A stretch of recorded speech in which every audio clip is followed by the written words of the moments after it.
भगवती सीता जी ये क्या है? ये विद्या माया है। अविद्या माया कौन है? जैसे शूर्पणखा, ताड़का, ये जितनी बड़ी बड़ी राक्षसियां, ये कौन है? अविद्या माया। भाई शूर्पणखा भी तो गई थी वेश बदल के भगवान को अपनाने के लिए, है? मतलब रावण ने, कोई भी नियत हो, लेकिन रावण ने सीता जी का हरण किया, क्यों? अपनाने के लिए। नियत कुछ भी हो, लेकिन हरण किया किस लिए? सीता जी। सीता मीन्स भक्ति। रावण क्या पाना चाहता था? भक्ति। लेकिन विरोध किससे था? भक्ति के पति से, माया के पति से। अब भगवान से विरोध और चाहते हो भक्ति। ऐसे ऐसे सत्संग आज होते हैं, वहां भगवान का विरोध किया जाता और होता क्या? सत्संग। मतलब प्राप्ति करना चाहते भक्ति की और विरोध भगवान से, जगतपति से। तो जगतपति से विरोध करके क्या भक्ति मिल सकती है? अच्छा, शूर्पणखा क्या करना चाहती थी? शूर्पणखा राम जी को पाना चाहती थी और विरोध किससे था? सीता न रहे तो राम जी। अच्छा, बात सत्य है नहीं? तो बिना भक्ति के भगवान नहीं मिलने वाले, और बिना भगवान के भक्ति भी। बस यही कारण रहा। देखो, रावण जब राजा था तो अपने परिवार वालों को देखता था। एक लाख पुत्र, 1.25 लाख, है ना? अपने परिवार को देखता था। और जब राम जी राजा बने तो राम जी ने परिवार को नहीं, उन्होंने तो हमेशा अपनी प्रजा को परिवार माना है।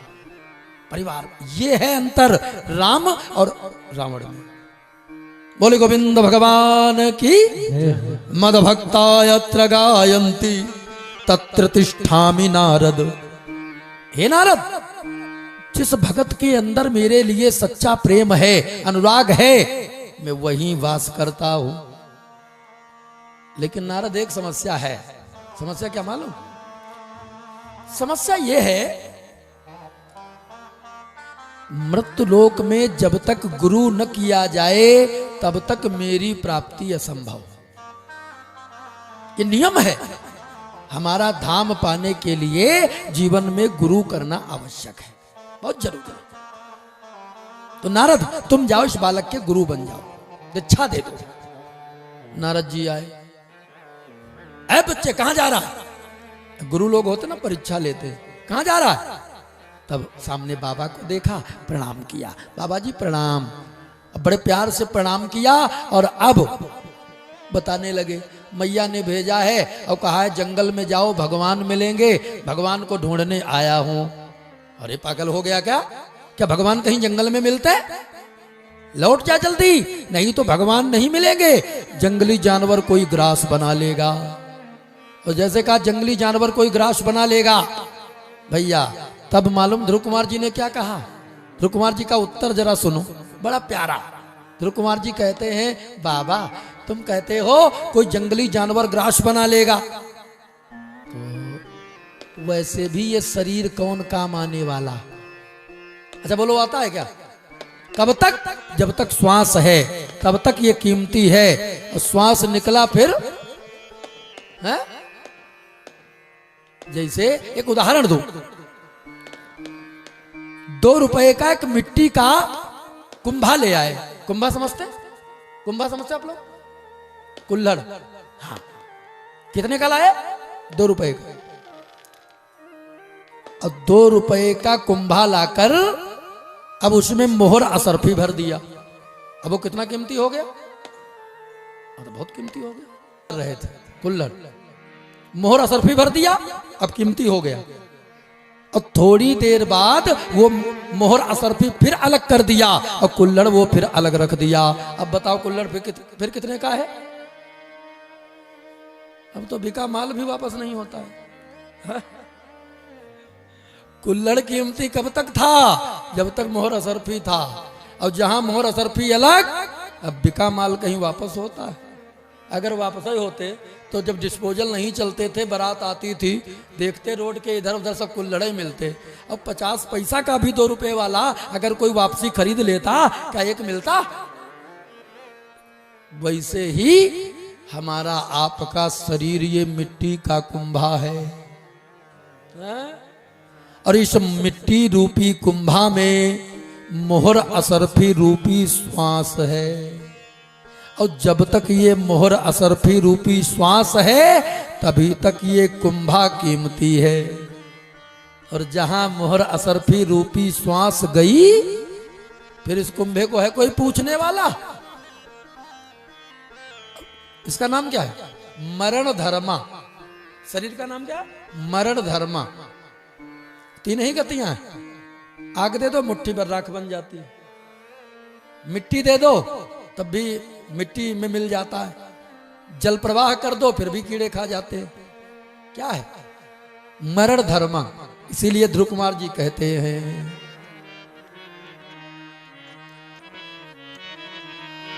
राम का नाम लेकर जो मर जाएंगे, वो अमर नाम दुनिया में कर जाएंगे।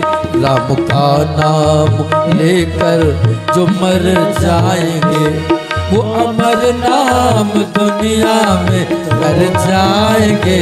राम का नाम बोल मर जाएंगे, जाओ अमर नाम दुनिया में कर जाएंगे।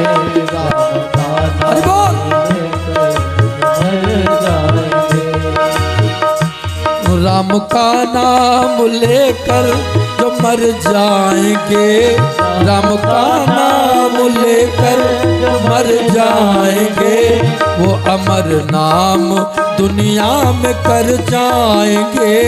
वो अमर नाम दुनिया में कर जाएंगे। और भैया क्या है? ये न पूछो कि मर कर किधर जाएंगे, ये न पूछो कि मर कर किधर जाएंगे। वो जिधर भेज देंगे उधर जाएंगे, वो जिधर भेज देंगे उधर जाएंगे। राम का नाम लेकर जो मर जाएंगे। अरे बोल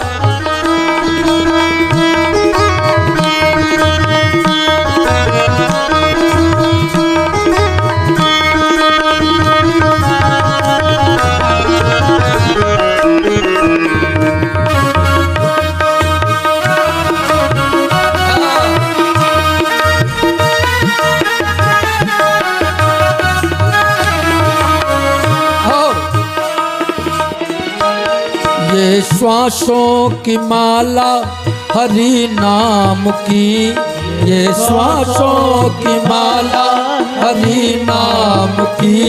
फिर ये अनमोल मोती बिखर जाएंगे, फिर ये अनमोल मोती बिखर जाएंगे। ये न मानो न मानो खुशी आपकी, ये न मानो खुशी आपकी।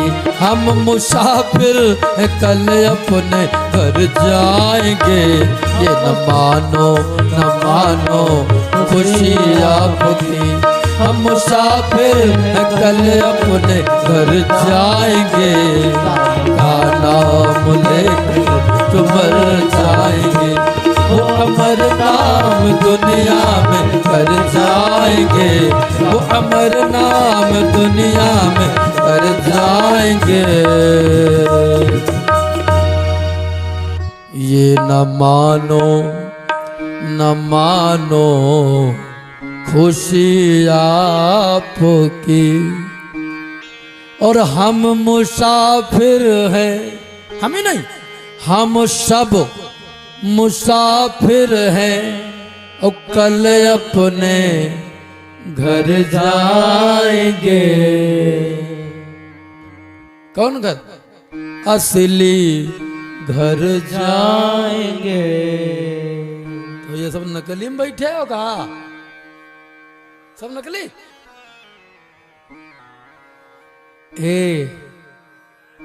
घूमने आए हैं, एक ना एक दिन घर को जाना पड़ेगा।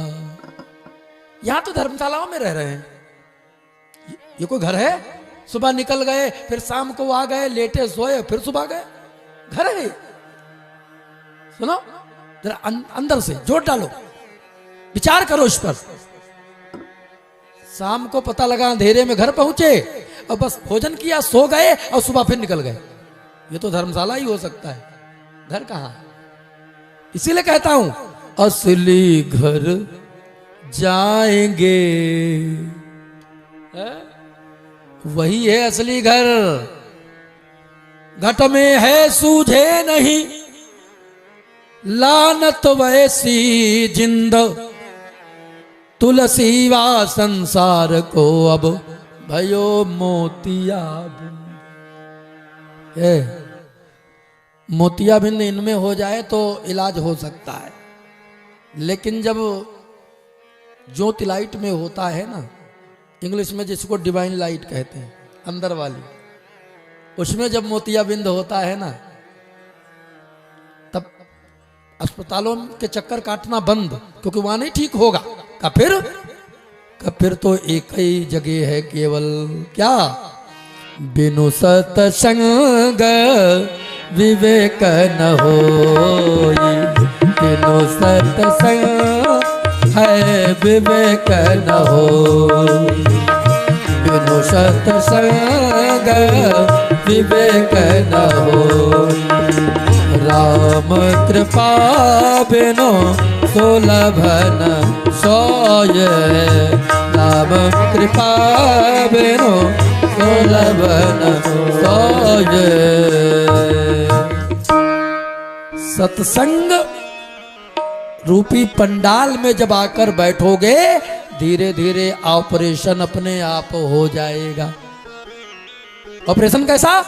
सफल ऑपरेशन।